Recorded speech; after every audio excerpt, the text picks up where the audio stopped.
मनालीज kitchen stories मध्ये तुमच्या सगळ्यांचं खूप स्वागत आहे। आज माझ्या मुलीचा वाढदिवस आहे आणि त्यासाठी मी होममेड बर्गर बनवतेय। तर कसा बनवायचा होममेड बर्गर, त्यासोबतच मी केक पण बनवणार आहे।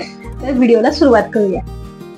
तर बर्गर बनवण्यासाठी मी इथे 2 किलो बटाटे घेतलेले आहेत। हे 2 किलो बटाटे मी उकडून घेतलेत। त्याचबरोबर 3 छोटे कांदे कापून घेतलेले आहेत। आतपाव फ्रेंच बीन्स घेतलेले आहेत। पाव किलो गाजर घेतलेत आणि 2 मोठे कप वाटाणे घेतलेले आहेत। हे वाटाणे थोडेसे उकडून घ्यायचे। त्याचबरोबर 10 ते 12 लसणाच्या पाकळ्या, एक मोठा तुकडा आल्याचं आणि 4 मिरची असं मी वाटून घेतलेलं आहे। आपल्या सगळ्या भाज्यांना एकत्र परतवून घ्यायचं आहे। त्यासाठी थोडंसं तेल घालायचंय कढईमध्ये। त्यात पहिल्यांदा आपण ह्याच्यामध्ये कांदा घालायचा आहे। कांदा आपल्याला जास्ती परतायचा नाहीये।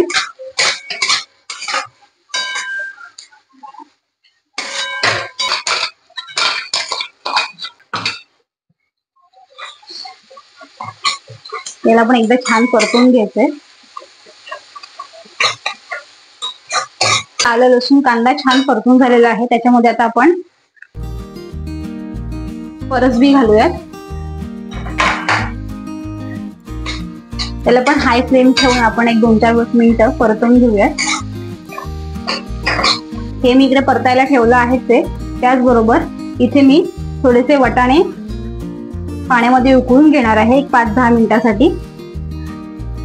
आता आपण यामध्ये हे जे पाव किलो गाजर आपण कापून घेतलेलं आहे ते घालणार आहोत।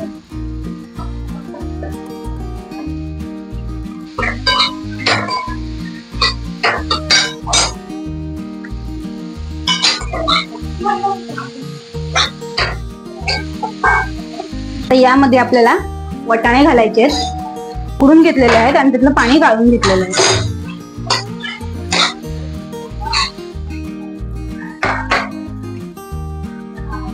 आता आपली भाजी इथे होतीये तोपर्यंत मी काय केलंय, हे मूठ मी इथे पोहे घेतलेले आहेत, चांगले धुवून घेतलेले आहेत आणि त्याला निथळायला ठेवतीये।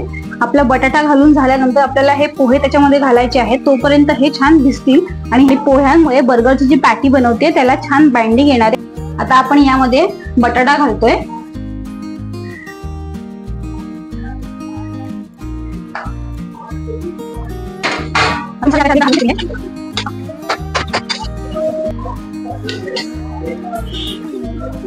आता यामध्ये सगळ्यात पहिल्यांदा आपण हळद टाकतोय।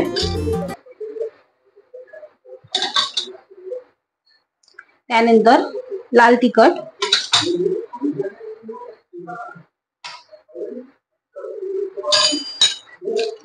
आणि आमचूर मसाला। भाजीच्या प्रमाणामध्ये मीठ टाकायचं आपल्याला।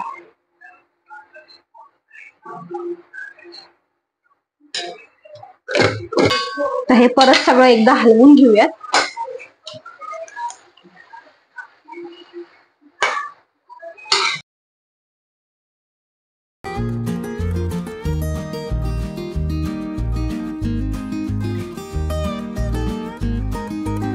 लहान मुलांसाठी बनवते मी, त्याच्यामुळे मी जास्ती लाल तिखट वगैरे टाकलेलं नाहीये।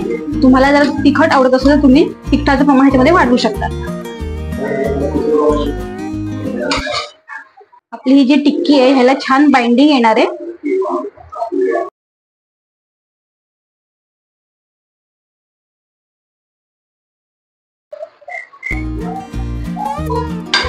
आता मी इथे गॅस बंद करणार आहे आणि थोडंसं थंड झालं की एका दुसऱ्या भांड्यामध्ये काढून ह्याला छान स्मॅश करून घेते।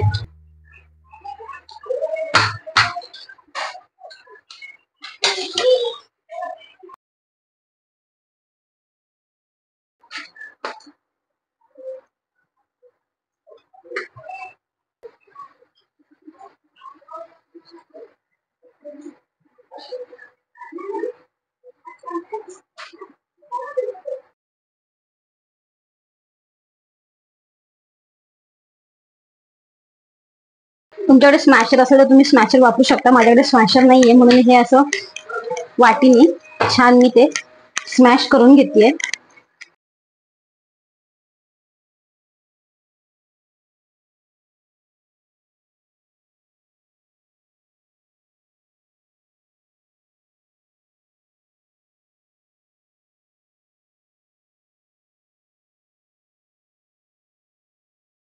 टिक्कीसाठी लागणारं सारण नॉर्मल टेम्परेचरला आल्यावर मी एका पातेल्यात काढून घेतलं आणि ते फ्रीजमध्ये ठेवून दिलं. इकडे आता मला केकची तयारी करायची आहे. त्यासाठी व्हिपिंग क्रीम मी व्हिप करून घेतलंय आणि त्यामध्ये थोडंसं चॉकलेट गनाश मी मिक्स करून घेतलं. आज आपण लेडी बग थीमचा केक बनवणार आहोत. चॉकलेट केक असणार आहे आणि 2 लेअरमध्ये मी तो केक बनवणार आहे. त्यासाठी मी 2 वेगवेगळे स्पॉन्ज बेक करून घेतले. जो 2 लेअरचा केक आपण बनवणार आहे त्यामध्ये खालचा जो लेअर आहे तो मोठा असणार आहे आणि वरचा लेअर असणार आहे तो छोटा असणार आहे. तो खालचा लेअर हा मी बेक करून घेतला होता तेव्हा त्याचं वजन साधारण 550 ग्रॅम होतं आणि जो वरचा लेअर होता त्याचं वजन 350 ग्रॅम असं आहे. तर आता सगळ्यात पहिल्यांदा हा जो खालचा लेअर आहे तो आपण रेडी करून घेतोय. त्यासाठी मी नेहमीप्रमाणे 3 ठिकाणी पहिल्यांदा मार्किंग केलं आणि आता पटापट असे ते मी केकचे 3 लेअर कापून घेणार आहे.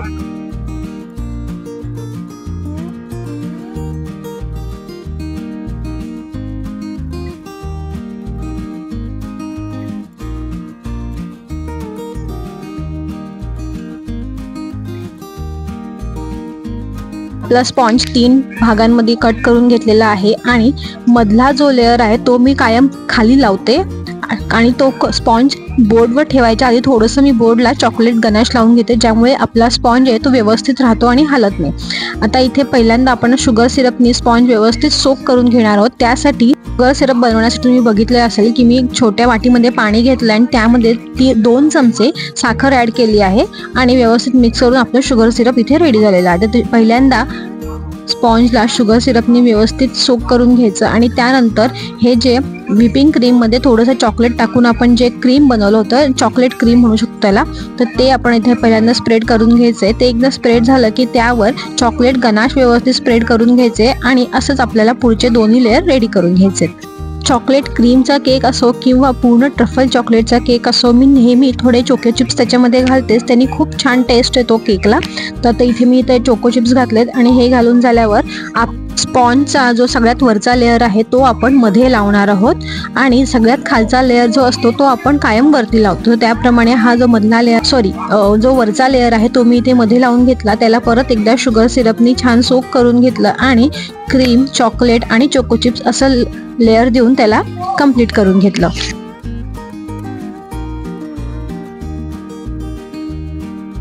आता तुम्ही इथे बघू शकता की आजचा चॉकलेट गनाश मी वापरते त्याचा कलर थोडासा ब्राउनिश आहे, कारण आज मी चॉकलेट गनाशसाठी वापरलेलं चॉकलेट आहे ते कंपाऊंड नाही आहे तर ते चॉकलेट आहे. त्यामुळे आपल्या गनाशचा रंग पण थोडा वेगळा दिसतोय. चॉकलेट म्हणजे काय, कंपाऊंड म्हणजे काय, ह्यावर मी एक डिटेल व्हिडिओ केला आहे. त्या व्हिडिओची लिंक मी इथे देत आहे. नक्की तो पण व्हिडिओ तुम्ही जाऊन बघा. कंपाऊंड चॉकलेटपेक्षा जे रिअल चॉकलेट असतं त्याची टेस्ट नक्कीच चांगली येते, पण प्रत्येक वेळी कस्टमरला चॉकलेट केकमध्ये रिअल चॉकलेट परवडत नाही, त्यामुळे आपण बऱ्याच वेळेला कंपाऊंड चॉकलेटचा यूज करतो. तर आता मला हा घरासाठीच केक बनवायचा होता, त्यामुळे मी इथे चांगल्या प्रतीचं चॉकलेट वापरलेलं आहे. तर आता आपलं इथे जवळजवळ क्रम कोटिंग झालेलं आहे. हाच आपला पहिला लेअर इथे कंप्लीट झालेला आहे, म्हणजे क्रम कोटिंग झालेला आहे. अजून त्याला फायनल फिनिशिंग द्यायचं आहे. तर तोपर्यंत हा एक लेअर आपला कंप्लीट झाला. आता मी याला फ्रीजमध्ये ठेवणार आणि जो दुसरा लेअर आहे आपल्याला त्याची आपण तयारी चालू करूयात. तर मगाशी म्हटल्याप्रमाणे हा वरचा जो लेअर आहे तो छोटा असणार आहे. साधारण हा 350 ग्रॅमचा स्पॉन्ज आहे. तर ह्याचे फक्त आपण 2च पार्ट करू शकतो आणि इथे मी वरचा भाग जो आहे स्पॉन्जचा कापला नाही, कारण खरं तर मला हे स्पॉन्ज कापायला आवडत नाही, कारण तेवढा मग तो केकचा पार्ट जो आहे तो वेस्ट होतो आणि केकची खरी मजा ही स्पॉन्जमध्येच असते. तर या पण आता स्पॉन्जला मी पहिल्यांदा शुगर सिरपनी सोक करून घेतलं, त्यानंतर त्याच्यावरती चॉकलेट क्रीम लावलं आणि चॉकलेट गनाश लावलंय. इथे मी घाई गडबडीमध्ये चोको चिप्स टाकायचे विसरले, हरकत नाही. आणि ह्याच्यावर आता आपला जो हा टॉप लेअरचा आहे तो टॉप लेअर लावून त्याला परत व्यवस्थित क्रम कोट करून घ्यायचंय आणि परत थोड्या वेळासाठी आपण तो फ्रीजमध्ये ठेवून देणार आहोत. जेव्हा खूप महत्त्वाचा दिवस असतो ना तेव्हा नेमकं काहीतरी गडबड होते. तर तसंच आज नेमका माझा फ्रीज ऑलमोस्ट बंद पडलाय, म्हणजे त्याच्यामध्ये काहीच थंड होत नाहीये. त्याच्यामुळे मला केक करताना तो खूप अडचणी आल्या.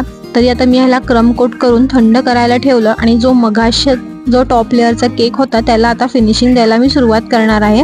मुलांची पण गडबड चालू होती, काही ना काही त्यांचं डेकोरेशन करायचं होतं, त्यामुळे मुलांची सारखी ये जा चालू होती. तुम्ही बघू शकताय व्हिडिओमध्ये.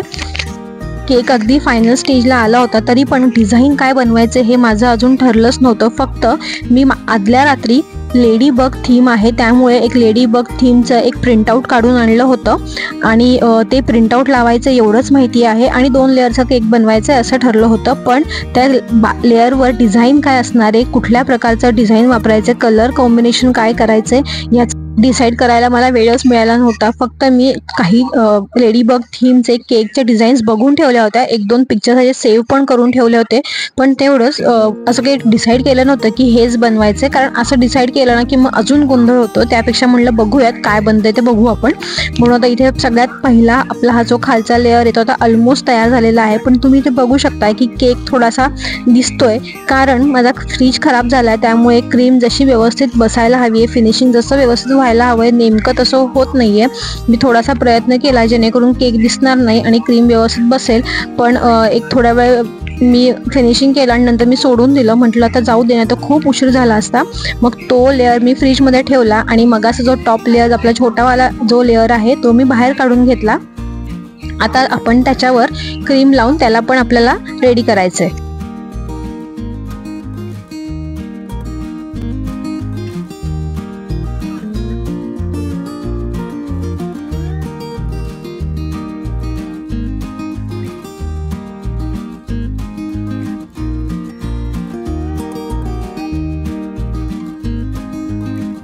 मगाशी म्हटल्याप्रमाणे मी आदल्या रात्री हे लेडी बगचं प्रिंटआउट एडिबल प्रिंटआउट काढून आणलं होतं. ही जी आपल्याला एडिबल फोटो प्रिंट मिळते बेकरी शॉपमध्ये ती मी काढून आणली होती आणि त्याला आता व्यवस्थित कट करून घ्यायला लागणार आहे, कारण थोडीशी जरी घाई गडबड केली तर हे लगेच फाटतं आणि खराब होतं. त्यामुळे खूप सावकाशपणे आणि हळूवारपणे कटरच्या साहाय्याने मी हे व्यवस्थित कापून घेतलं आणि ते एका बाजूला ठेवून दिलं. त्यानंतर परत मी टिक्कीकडे वळाले आणि जे फ्रीजमध्ये पातेलं ठेवलं होतं ते बाहेर काढलं.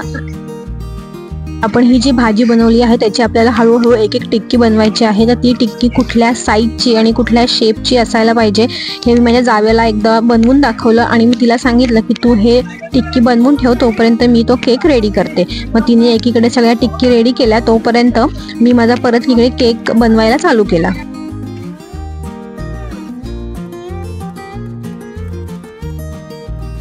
फोटो प्रिंट केक करताना खूप काळजी घ्यावी लागते, कारण ही जी प्रिंट असते ती आपल्याला शुगर शीटवर म्हणजे एका साखरेची शीट बनवलेली असते आणि त्याच्यावर आपल्याला ते प्रिंट करून मिळते. त्यामुळे ती खूप नाजूक असते आणि अगदी केअरफुली हँडल करावं लागतं. तर आता तुम्ही इथे बघू शकताय की मी ही जी प्रिंटआउट आहे ते मी केकवर व्यवस्थित लावून घेतलेलं आहे. पण त्याचबरोबर त्या प्रिंटआउटला अजून छान व्यवस्थित शाईन यावी यासाठी मी न्यूट्रल जेल घेतलं. अगदी 4 ते 5 ड्रॉप असं न्यूट्रल जेल घेतलं, त्यामध्ये थोडंसं पाणी मिक्स केलं आणि ते या पूर्ण प्रिंटआउटवर व्यवस्थित पसरवून घेतलं. त्यामुळे प्रिंटआउटला छान शाईन येते आणि दिसायलाही अतिशय छान दिसतं. तर इथे आता आपलं झालेलं आहे. मी ते परत फ्रीजमध्ये ठेवलं आणि जो हा खालचा लेअर आहे तो परत तयार करायला चालू केला. तर त्यासाठी मी काय केलं, जवळजवळ 2 टेबलस्पून न्यूट्रल जेल घेतलं, त्यामध्ये रेड कलरचा फूड कलर घातला, कारण आपलं लेडी बग थीम केक आहे आणि ते लेडी बगमध्ये लाल रंग हा प्रॉमिनंट असतो. त्याप्रमाणे मी लाल रंगाचं जेल तयार करून घेतलं आणि त्याने सगळ्यात पहिल्यांदा केकच्या वरच्या साईडला एक गोल अशी रिंगण करून घेतलं आणि आता आपण त्याचे ड्रिप्स करणार आहोत. तर मला खूप काही डिझाईन बनवायचं नव्हतं, वेळही नव्हतं, त्यामुळे मी फक्त असे रेड ड्रिप्स करून घेतले आणि खूप छान दिसतोय हा रेड ड्रिप्स. पूर्ण जेव्हा केक तुम्ही बघाल अतिशय सुंदर लुक आलाय. म्हणजे मला वाटलंच नव्हतं की कसा दिसेल केक, माहीत नाही, आपण काही तयारी केली नाहीये, पण केकचा फायनल लुक खूप छान आहे.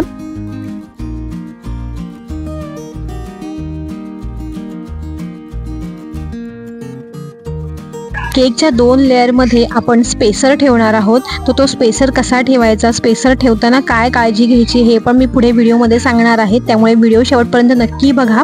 तर आता हा आपला खालचा लेअर पूर्णपणे तयार झालेला आहे, तो मी परत फ्रीजमध्ये ठेवला आणि हा जो टॉप लेअर आहे त्याला पण आता आपल्याला रेड कलर देऊन घ्यायचा आहे. त्यासाठी मी परत एकदा रेड जेल तयार केलं आणि केकच्या संपूर्ण बाजूने व्यवस्थित पसरवून घेतलं आणि मग स्पॅच्युलाच्या मदतीने त्याला छान व्यवस्थित पसरवून घेतलं.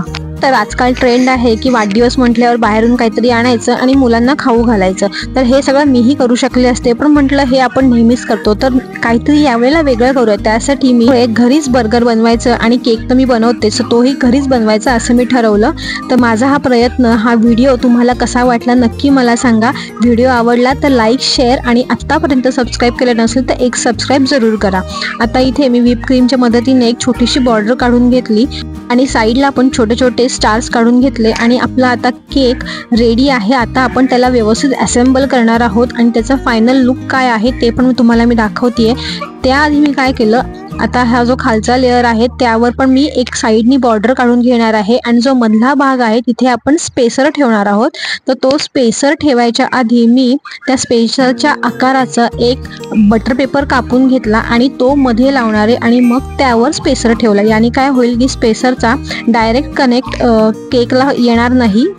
आणि त्याचबरोबर आता हे घरीच बनवायचं होतं म्हणून, पण अदरवाईज तुम्ही डॉवल्सची पण मदत घेऊ शकता, त्याने केक खराब होणार नाही. एकीकडे केक पण तयार झाला होता आणि दुसरीकडे एक टिक्की पण तयार झाल्या आहेत. त्याचबरोबर बर्गरसाठी लागणारं कांदा, टोमॅटो, सॅलडचे पत्ते हे पण सगळं रेडी आहे.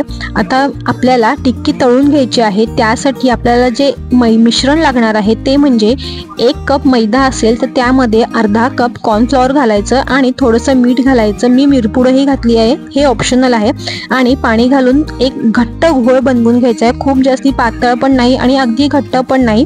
आणि मग टिक्की या मिश्रणामध्ये बुडवायची, त्यानंतर ब्रेड क्रम्स मध्ये बुडवायची आणि मग आपल्याला ती तेलामध्ये फ्राय करायची आहे.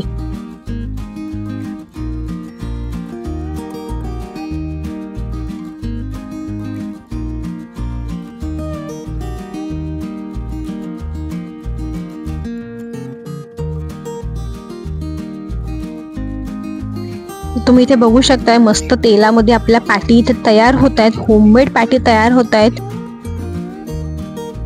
तुम्हाला केकचा पण संपूर्ण लुक दाखवत आहे. तर सगळ्यात पहिल्यांदा खालचा लेअर आपण ठेवला, त्यानंतर त्याच्यावरती स्पेसर ठेवलं. त्या स्पेसरमध्ये मी हे असे फॉक्स बॉल्स येतात ते बॉल्स ठेवले. त्याच्यामध्ये एक छोटी LED लाईट ठेवली बॅटरीवर चालणारी आणि त्यावरती हा शेवटचा आपला जो टॉप लेअर आहे तो ठेवला. अतिशय सुंदर दिसत होता केक, जितका छान दिसत होता चवीला पण तितकाच छान झाला होता. वाढदिवसाला जी मुलं आली होती त्यांची किंवा त्यांच्या आयांची मी परमिशन घेतली नव्हती, त्यामुळे केक करतानाचा व्हिडिओ मी इथे टाकत नाहीये. पण हे अशा प्रकारे वाढदिवसासाठी डेकोरेशन केलं होतं. घरातल्या सगळ्याच मंडळींची खूप धावपळ झाली, पण खूप मज्जा आली. बड्डे खूप छान झाला. छोटासाच होता पण तरी पण धावपळ ती होतेच. केक कट करून झाल्यावर सगळ्या मुलांना आम्ही बर्गर बनवून दिले. त्यासाठी मी बर्गरचे बन हे बाहेरनं आणले होते, ते मध्ये कट करून बटरवर थोडेसे भाजून घेतले. त्यानंतर मेयोनीज लावलं. मेयोनीजमध्ये मी थोडंसं टोमॅटो केचप ॲड केलं होतं, जे असं आपण मॅकडीमध्ये जसं खातो तसं सेम हे लागतं. तर मी थोडंसं हे मेयोनीज लावलं. त्यानंतर त्याच्यावर सॅलेडचा पत्ता किंवा लेटिसची पानं जी असतात ती आपण इथे लावली आहेत. त्यावर थोडासा कांदा, थोडासा टोमॅटो आणि आपण तयार केलेली टिक्की लावली. वरून एक चीज स्लाइस लावलं आणि आपलं मस्त घरगुती होममेड बर्गर इथे छान तयार झालं. मुलांना पण खूप आवडलं. मी मुलांच्या हिशोबाने थोडं कमी तिखटच केलं होतं, त्यामुळे मुलांना सुद्धा हे बर्गर खूप आवडलं. मुलांनी खूप एन्जॉय केलं. तर तुम्ही पण नक्की ही रेसिपी करून बघा आणि व्हिडिओ आवडला तर नक्की लाईक, शेअर, सबस्क्राईब. आता मी हे एक शॉर्ट टाकला होता यूट्यूबवर, त्याला पण प्रचंड मला प्रतिसाद मिळाला, खूप लाईक्स मिळाले. तर माझा हा प्रयत्न, हा व्हिडिओ तुम्हाला कसा वाटला नक्की मला सांगा. व्हिडिओ आवडला तर लाईक, शेअर आणि आत्तापर्यंत सबस्क्राईब केलं नसेल तर एक सबस्क्राईब जरूर करा. असाच एक सुंदर व्हिडिओ घेऊन परत भेटूयात. तोपर्यंत बाय.